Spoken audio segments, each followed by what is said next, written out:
Hello, this is Patricia White, and this is my first check-in for my research project. So my research topic is shadow banning, specifically as it pertains to TikTok. Many online platforms use algorithms to moderate and organize their content, and most users and creators are unaware of the impact of these algorithms because few of the details of the inner workings are made publicly available. So I am specifically going to be talking about shadow banning.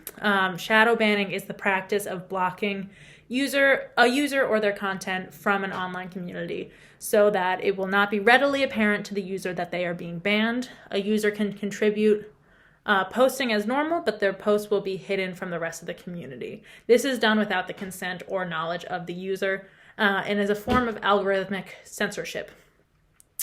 This practice has been noted on Twitter, Instagram, YouTube, plenty of social media platforms, and we're starting to see an emergence of this practice being done on TikTok. Currently on TikTok, there are over 300 million videos with the hashtag shadowbanned, amassing in over 4 billion views collectively.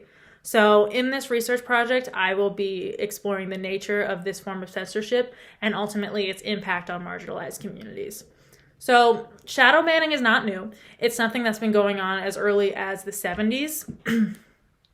But in the 80s, before there was shadow banning, there was something called a twit bit, which basically means you can flag another user for inappropriate or just unwanted or immature behavior, and that user can then post as normal, but their content won't be engaged with, and other users won't see their content. So this is sort of the first instance of shadow banning being a thing in the 80s on a bulletin board system. So this is something that is actively acknowledged and happens all the time on the internet. And the purpose of it is in hopes that people who are being problematic or acting inappropriately or immaturely, their content won't be engaged with, and eventually they'll just go away. So Instagram has even said directly that they do practice this. So while some posts on Instagram may go against our community guidelines, they might not be appropriate for our global community. We'll limit those types of posts from being recommended on explore and hashtag pages. This is from Instagram in 2020, the latest update of their community guidelines. So this practice is actively acknowledged, but critics of this censoring claim that there's no clear guidelines available for users to know when or why they've been shadow banned, and no opportunity to appeal this decision for their ban. This practice can also have serious effect on silencing the voices of marginalized communities.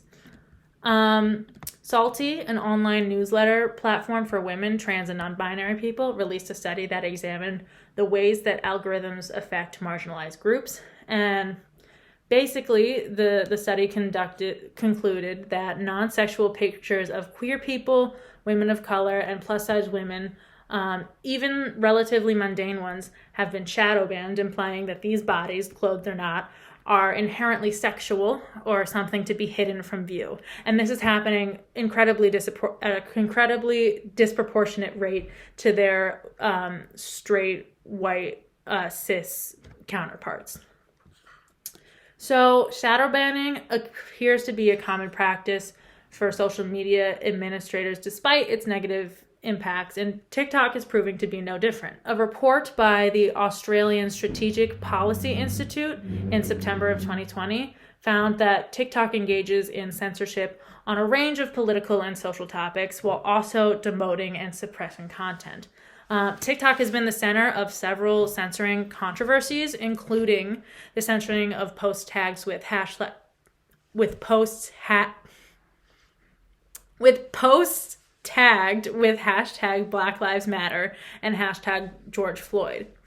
TikTok administrators have said that this was a result of a, quote, technical glitch. TikTok has also shadow banned several hashtags relating to the LGBTQ plus community. It's been reported that terms such as gay, lesbian, transgender were restricted in several languages for global users, no matter where in the world that you live. Consistent with previous instances of shadow banning. Users on TikTok may not be aware they're being censored, but users posting videos with these hashtags are given the impression that their posts are just as searchable as posts by other users, when in practice, these hashtags are categorized in TikTok's code in the same way that terrorist groups, illicit substances, and swear words are treated on the platform. According to this report, gay is shadow banned in several languages, as well as phrases like I am gay, I am lesbian. TikTok has denied that the platform is practicing censorship, and the company has repeatedly said that the platform is, quote, not influenced by any foreign government, including the Chinese government. However, this list of shadow ban terms on TikTok strongly suggests an effort to accommodate the preferences of certain social views. So this all started as a tool to moderate content and block unwanted behavior on the internet. It's now become a conversation about censorship and suppression. So as I continue my research on shadow banning on TikTok, I will next move into specific case studies and instances of creators seeing their content engagement drop off, especially Black, Indigenous people of color, LGBTQ plus people, and minority creators.